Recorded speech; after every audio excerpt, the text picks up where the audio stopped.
नमस्कार दोस्तों, स्वागत है आप सभी का आपके अपने चैनल क्रिकेट एंगल पे। मैं हूं आपका दोस्त शुभम मिश्रा। तो वर्ल्ड कप 2023 के बाद इंडिया और ऑस्ट्रेलिया के बीच 5 मैचों की टी20 सीरीज का पहला टी20 इंटरनेशनल मैच खेला जाएगा 23 नवंबर को विशाखापट्टनम के doctor Y S. Rajasekhara Reddy ACA VDCA cricket stadium में इंडियन टाइम के हिसाब से शाम के 7 बजे से यानी कि 7 PM से। तो आज की इस वीडियो में पहले टी20 इंटरनेशनल मुकाबले का कंप्लीट मैच प्रीव्यू करने वाला हूं, जहां पर मैं आपको बताऊंगा कि पहले टी20 इंटरनेशनल मैच के लिए doctor Y S. Rajasekhara Reddy ACA VDCA cricket stadium की पिच रिपोर्ट क्या है, जबकि इस मैच में दोनों टीमें किस प्लेइंग 11 के साथ मैदान में उतरने वाली हैं। इसके अलावा पहले टी20 इंटरनेशनल मैच में doctor Y S. Rajasekhara Reddy ACA VDCA cricket stadium की पिच पर कौन से गेंदबाज और बल्लेबाज ज्यादा इफेक्टिव साबित होंगे और किसको आपको अपनी फैंटेसी 11 में लेना चाहिए, जबकि इस पहले टी20 इंटरनेशनल मुकाबले का मैच प्रेडिक्शन भी करने वाला हूं। तो overall A to Z complete information आपको इस मैच से जुड़ी इस वीडियो में मिलेगी, इसलिए ओवरऑल ये वीडियो होने वाली है काफी ज्यादा इंटरेस्टिंग और इंफॉर्मेटिव। इसे लास्ट तक जरूर देखिएगा। और अगर आप हमारे चैनल पर पहली बार विजिट कर रहे हैं तो हमारे चैनल को सब्सक्राइब करके नोटिफिकेशन बेल ऑन कर लें, ताकि आपको क्रिकेट और IPL से जुड़ी ऐसी इंटरेस्टिंग वीडियोस और अपडेट्स लगातार मिलती रहें। दोस्तों, वीडियो में आगे बढ़ने से पहले मैं आप सभी को बता दूं कि अगर आप इंटरनेशनल क्रिकेट और IPL से जुड़ी हर छोटी बड़ी न्यूज एंड अपडेट्स, इसके अलावा सभी मैचेस की एक्यूरेट प्रेडिक्शन पाना चाहते हो तो आप हमें टेलीग्राम चैनल पर ज्वाइन कर सकते हैं। टेलीग्राम चैनल का लिंक आपको वीडियो के डिस्क्रिप्शन बॉक्स में, इसके अलावा कमेंट बॉक्स में सबसे ऊपर पिंड मिल जाएगा। लिंक पर क्लिक करके आप हमें टेलीग्राम चैनल पर ज्वाइन कर सकते हैं। और अब दोस्तों बात कर लेते हैं पहले टी20 इंटरनेशनल मैच के लिए doctor Y S. Rajasekhara Reddy ACA VDCA cricket stadium की पिच रिपोर्ट के बारे में। तो अगर हम ओवरऑल मेंस टी20 इंटरनेशनल मैचेस की बात कर लें जो कि इस मैदान पर खेले गए हैं, तो इस मैदान पर अभी तक टोटल 3 मेंस टी20 इंटरनेशनल मैचेस हो चुके हैं, जिनमें से एक मैच फर्स्ट इनिंग्स में बैटिंग करने वाली टीम ने जीता है, जबकि 2 मैच सेकंड इनिंग्स में बैटिंग करने वाली टीम ने जीते हैं। इसके अलावा एवरेज फर्स्ट इनिंग्स का स्कोर 129 रन का है, तो वहीं एवरेज सेकंड इनिंग्स का स्कोर 114 रन का रहा है। तो आप इन ओवरऑल मेंस टी20 इंटरनेशनल मैचेस के स्टैट्स से क्लियरली देख सकते हो कि अभी तक इस पिच पर फर्स्ट इनिंग्स में बैटिंग करने में या फिर सेकंड इनिंग्स में बैटिंग करने में कोई ज्यादा डिफरेंस नहीं रहा है। इसी वजह से आपको दोनों इनिंग्स के एवरेज स्कोर इतने कम नजर आ रहे हैं। अभी तक इस पिच पर बैट और बॉल के बीच इवन कॉन्टेस्ट देखने को मिला है, तो ऐसे में इस मुकाबले में भी दोनों टीमों के पास इक्वल अपॉर्चुनिटी होगी मैच को जीतने के लिए। एसीए वीडीसीए क्रिकेट स्टेडियम की pitch slow and low nature की होती है। इस पिच पर बल्लेबाजी करना थोड़ा मुश्किल साबित होता है, क्योंकि गेंद बल्ले पर रुक कर आती है। खास तौर पर गेंदबाजों का दबदबा इस पिच पर ज्यादा देखने को मिलता है, स्पेशली जो स्पिनर्स और स्लोअर बॉलर्स हैं वो इस पिच पर ज्यादा इफेक्टिव साबित होते हुए नजर आते हैं। और यही कारण है कि आपको इस मैदान पे ज्यादा हाई स्कोरिंग मुकाबले देखने को नहीं मिलते हैं, बल्कि ज्यादातर मैचेस में मीडियम स्कोर्स ही बनते हुए नजर आते हैं। जो लास्ट टी20 इंटरनेशनल मैच इस मैदान पर खेला गया था इंडिया और साउथ अफ्रीका के बीच में, उस मुकाबले में इंडिया ने फर्स्ट इनिंग्स में बैटिंग करते हुए 179 रन बनाए थे, लेकिन जवाब में साउथ अफ्रीका की पूरी टीम सेकेंड इनिंग्स में सिर्फ 131 रनों पर ऑल आउट हो गई थी। हालांकि उससे पहले जो 2 टी20 इंटरनेशनल मैचेस इस मैदान पर खेले गए थे वो दोनों मुकाबले लो स्कोरिंग रहे थे। उन दोनों मैचेस में फर्स्ट इनिंग्स में बैटिंग करने वाली टीम ने 130 से भी नीचे का स्कोर बनाया था, जो कि सक्सेसफुली चेस हो गया था। लेकिन उन दोनों मुकाबले में भी ये स्कोर चेस करने में काफी ज्यादा मुश्किलें हुई थी। तो ये तीनों मैचेस के आंकड़े आपको एक बात क्लियर कर देते हैं कि इस पिच पर बल्लेबाजी करना अभी तक काफी ज्यादा मुश्किल साबित हुआ है और गेंदबाजों का ही दबदबा देखने को मिला है। तो पहले टी20 इंटरनेशनल मैच के लिए भी यही रिपोर्ट्स निकल कर आई हैं कि एक बार फिर से आपको इस मैदान पर बैलेंस्ड पिच देखने को मिलेगी, जिस पर बल्लेबाज और गेंदबाज दोनों के लिए मदद रहेगी। खास तौर पर पहली पारी में यह पिच बल्लेबाजी के लिए बेहतर बर्ताव करेगी। फर्स्ट इनिंग्स में गेंद बल्ले पर ज्यादा अच्छी तरीके से आएगी, तो आप पहली पारी में एक अच्छा स्कोर एक्सपेक्ट कर सकते हो। लेकिन मैच जैसे जैसे आगे बढ़ता जाएगा तो ये पिच और भी ज्यादा स्लो एंड लो हो जाएगी, जिस वजह से दूसरी पारी में बल्लेबाजी करना पहली पारी के कंपैरिजन में ज्यादा मुश्किल साबित होगा। और सेकेंड इनिंग्स में जो गेंदबाज हैं, स्पेशली स्लोअर बॉलर्स और स्पिनर्स, वो आपको ज्यादा घातक साबित होते हुए नजर आ सकते हैं। तो इस मैदान की पिच कंडीशंस को देखते हुए मुझे लगता है कि जो भी कप्तान इस मैच में टॉस जीतेगा वो पहले बल्लेबाजी करने का ही फैसला करेगा। और अगर फर्स्ट इनिंग्स में बैटिंग करने वाली टीम 170 से 180 के बीच या फिर 180 के ऊपर का स्कोर बोर्ड पर लगा देगी तो उस स्कोर को चेस करना इस पिच पर काफी मुश्किल साबित होगा। लेकिन अगर फर्स्ट इनिंग्स का स्कोर 150 के नीचे बनता है तो उसके चेस होने की संभावना भी काफी ज्यादा रहेगी। अब दोस्तों बात कर लेते हैं इस मैदान पर खेले गए ओवरऑल मेंस टी20 इंटरनेशनल मैचेस के कुछ रिकॉर्ड्स की। तो जो हाईएस्ट टोटल इस मैदान पर बना है वो इंडिया का है साउथ अफ्रीका के खिलाफ 179 runs for the loss of 5 wickets. Lowest total Sri Lanka का है इंडिया के खिलाफ 82 ऑल आउट। हाईएस्ट टोटल जो चेस हुआ है वो ऑस्ट्रेलिया ने किया है इंडिया के खिलाफ 127 रन 7 विकेट के नुकसान पर। और लोएस्ट टोटल जो डिफेंड हुआ है वो इंडिया ने किया है साउथ अफ्रीका के खिलाफ 179 run for the loss of 5 wickets. इसके बाद दोस्तों बात कर लेते हैं कि पहले टी20 इंटरनेशनल मैच में doctor Y S. Rajasekhara Reddy ACA VDCA cricket stadium की पिच पर कौन से गेंदबाज ज्यादा इफेक्टिव साबित हो सकते हैं, स्पिनर्स या फास्ट बॉलर्स। तो जो 3 मेंस टी20 इंटरनेशनल मैचेस इस मैदान पर खेले गए हैं, अगर हम उनके रिकॉर्ड्स की बात कर लें तो उसमें टोटल 19 विकेट्स फास्ट बॉलर्स ने लिए हैं जबकि 16 विकेट्स स्पिनर्स को मिले हैं। राइट आर्म फास्ट बॉलर्स ने 17 विकेट्स लिए हैं जबकि लेफ्ट आर्म फास्ट बॉलर्स को 2 विकेट मिले।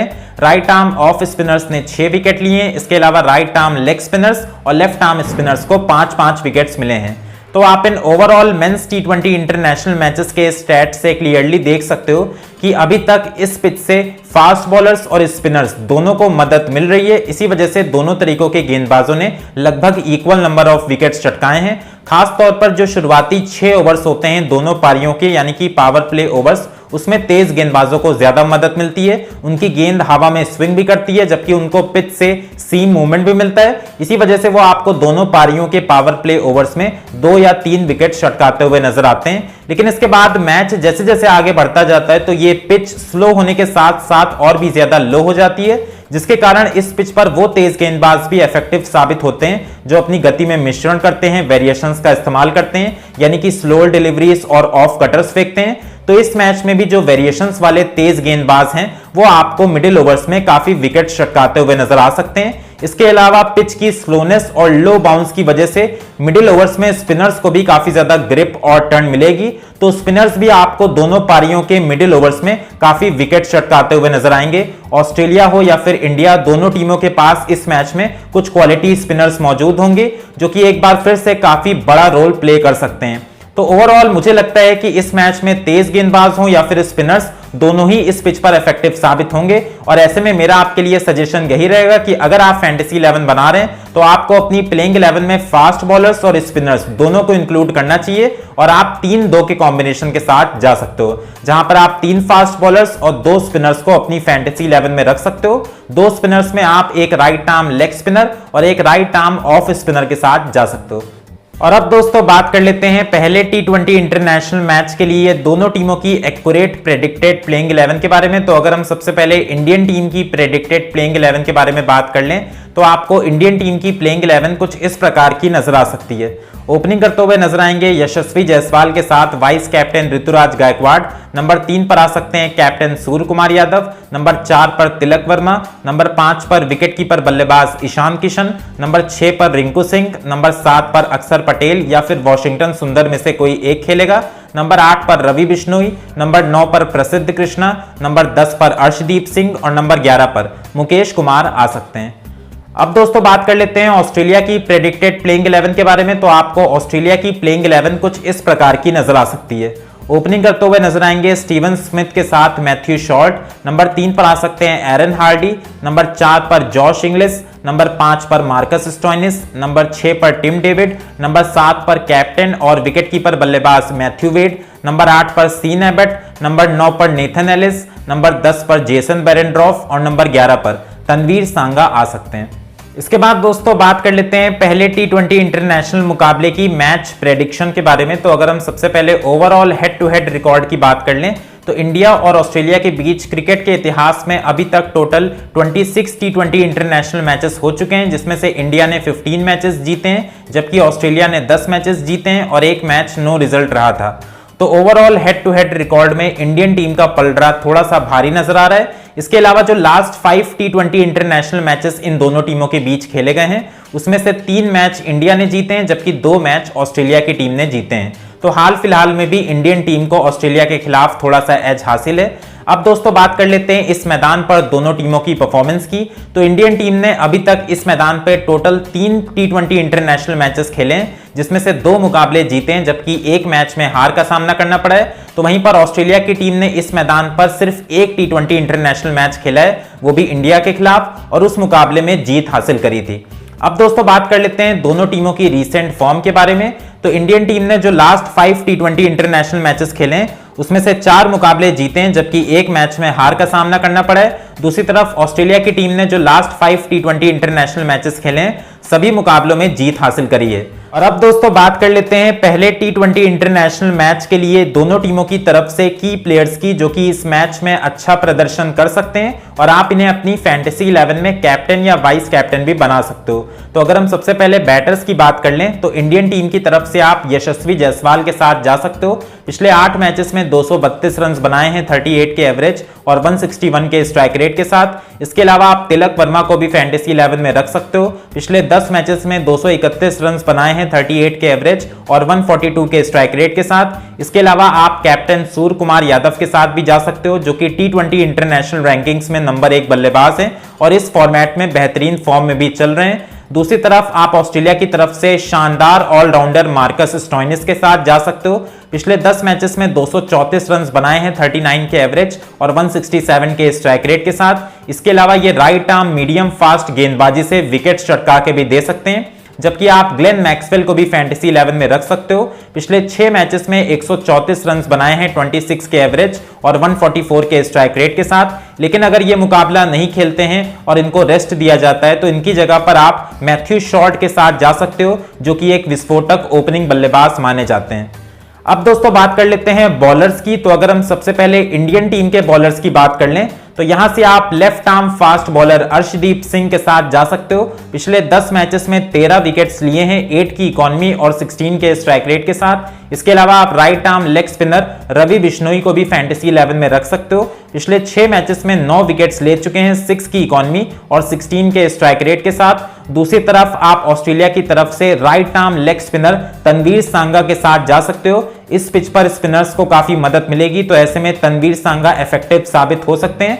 इसके अलावा आप right arm fast bowler Sean Abbott को भी फैंटेसी 11 में रख सकते हो। पिछले 3 मैचेस में 8 विकेट्स ले चुके हैं 7 की इकॉनमी और 7.5 के स्ट्राइक रेट के साथ। और अंत में दोस्तों बात कर लेते हैं पहले T20 इंटरनेशनल मैच के लिए मेरी अपनी विन प्रेडिक्शन के बारे में। तो अगर हम सबसे पहले दोनों टीमों की प्लेइंग 11 का कंपैरिजन कर लें तो ओपनिंग के मामले में दोनों टीमें बराबरी पर हैं। मिडिल ऑर्डर के डिपार्टमेंट में ऑस्ट्रेलिया का पलड़ा ज्यादा भारी है।